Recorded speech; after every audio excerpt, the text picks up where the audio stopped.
Hello ladies and gentlemen, this is Blue Maxima and I'm here checking out Alteric. This is the release from Sometimes You this week, who previously bought you Save the Ninja Clan.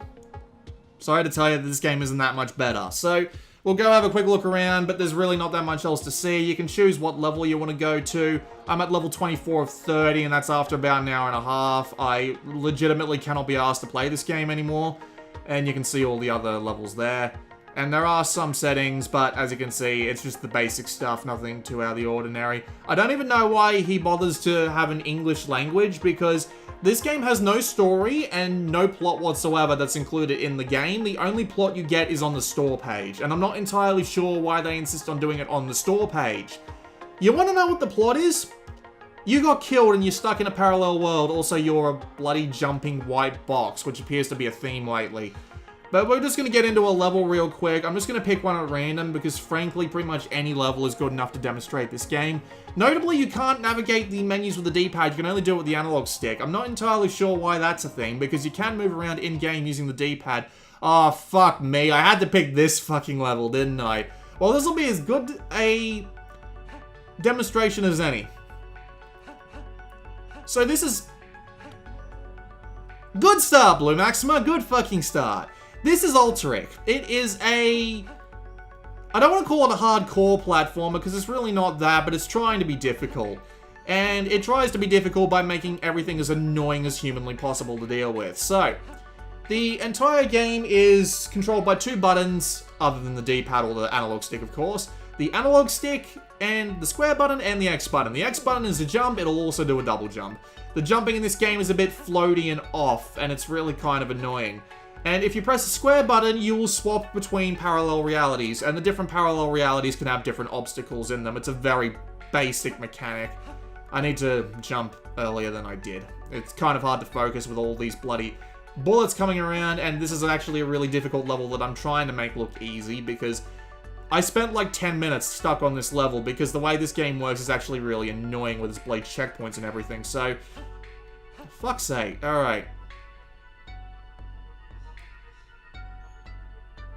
So, this is really basic. Like, the art style definitely doesn't resemble Another World. It just resembles pretty much every other indie platformer that I've seen in the...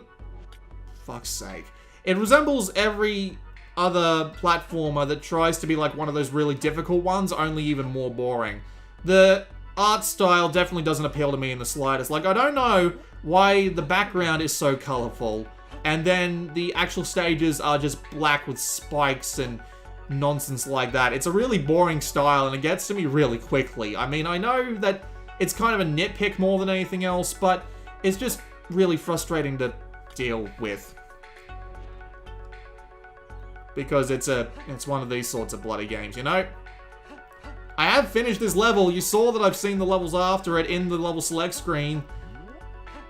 It just really frustrates me. Why did I have to pick this level of all levels?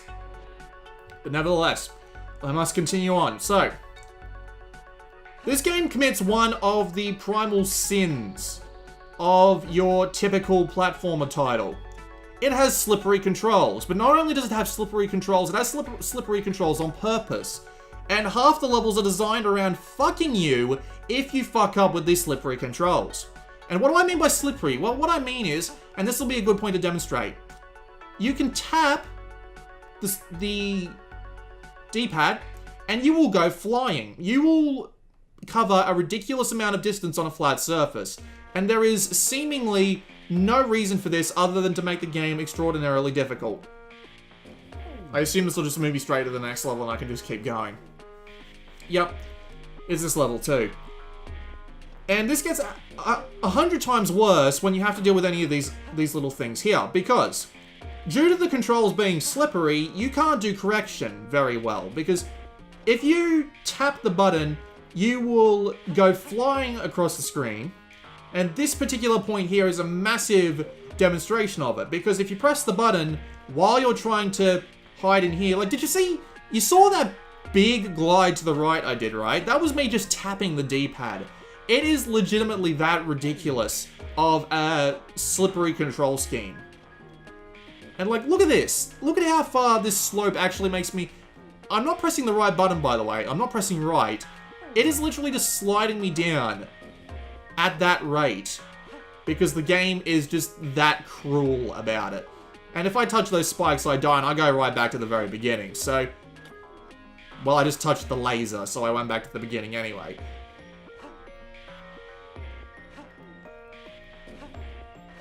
These controls are the entire purpose of the game's difficulty, because if the game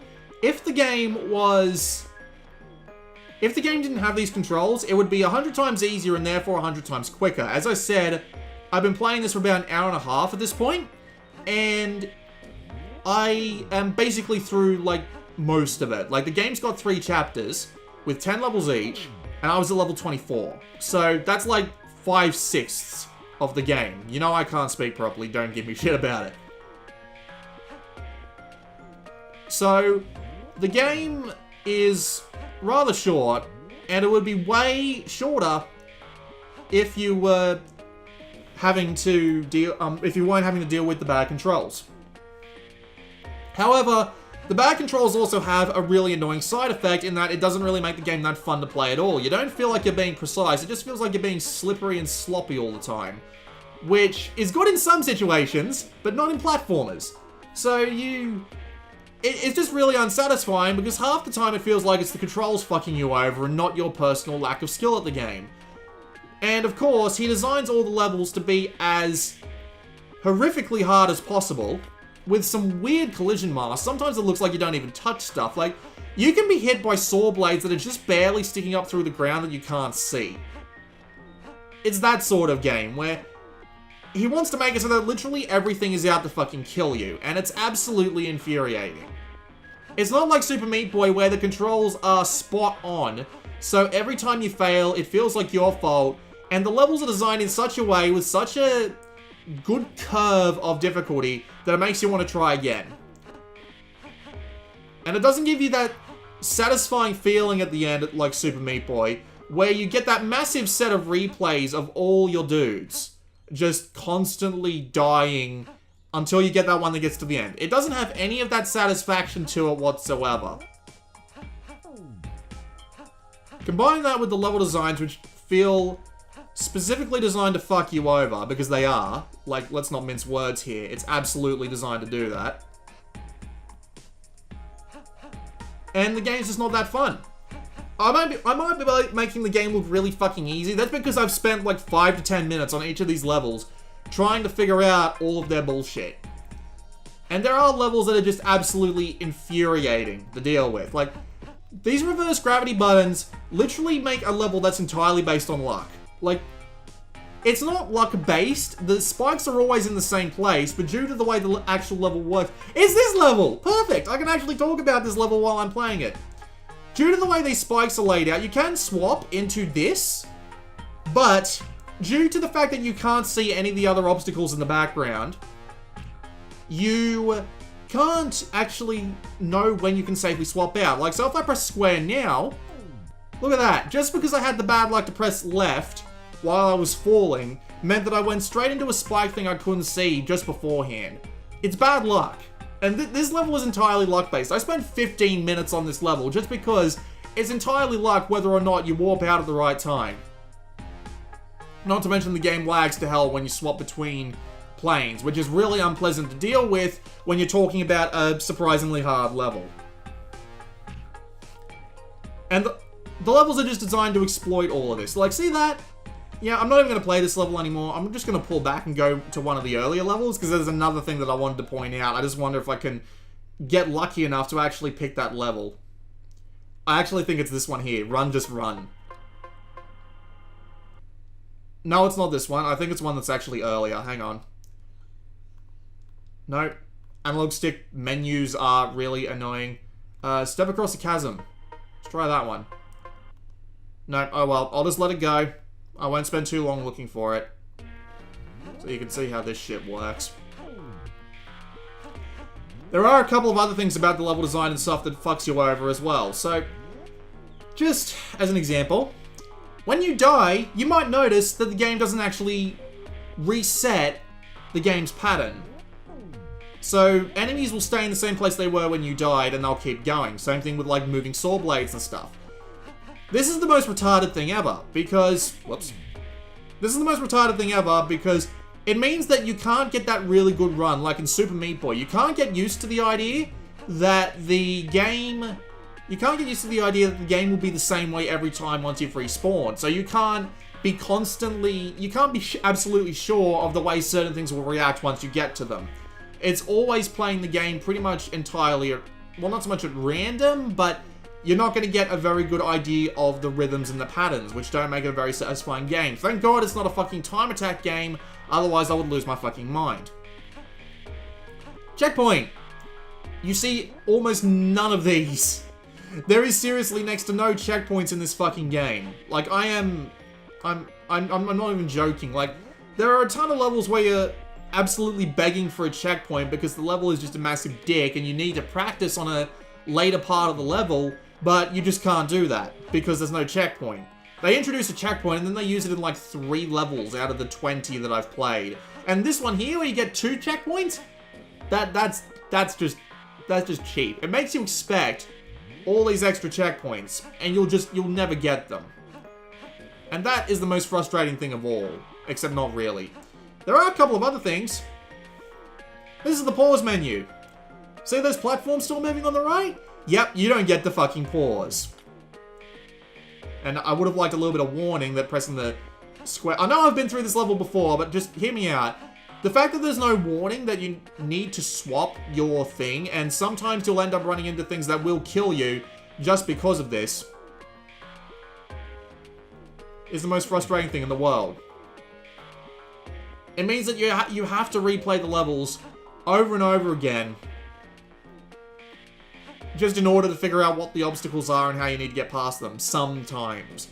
Sometimes it's not like this, but sometimes it is. And that's the... Are you fucking serious? Sometimes it's like that.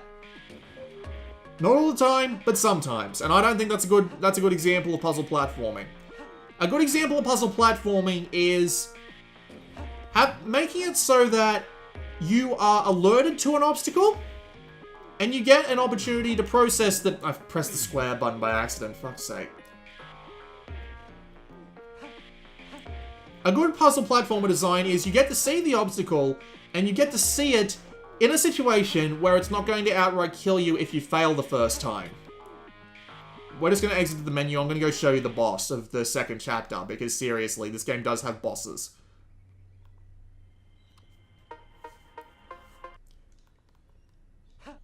And it's just bullshit like that just makes this game an absolute farce more than anything else. The game does also have boss fights. However, the boss fights are ridiculously hard if you haven't played them before. You have to just, like, avoid the... Oh yeah, by the way, pressing down on the D-pad does actually swap the thing straight away, which is annoying as hell, especially if you're playing on analog stick. Good luck.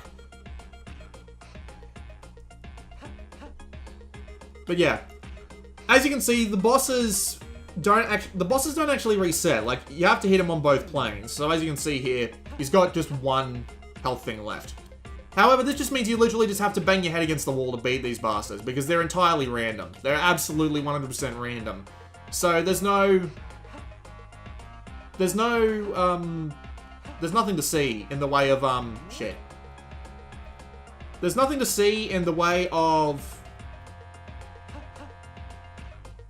patterns or just general satisfaction while you're playing these bosses, because they're just completely random in what they do. You could be waiting for them to come over to the side so you can hit them, but they just won't show up. They just won't come over because the AI pattern is entirely random.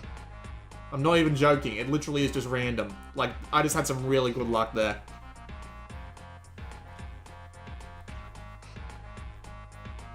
There are 1 or 2 more things. So I've hit the home button, go check the trophies. Complete Chapter 1, complete Chapter 2, complete Chapter 3. Complete Chapter 12 without deads. There's only 3 chapters. He must mean levels. I don't know how that got through a standard English translation quality check, but it did.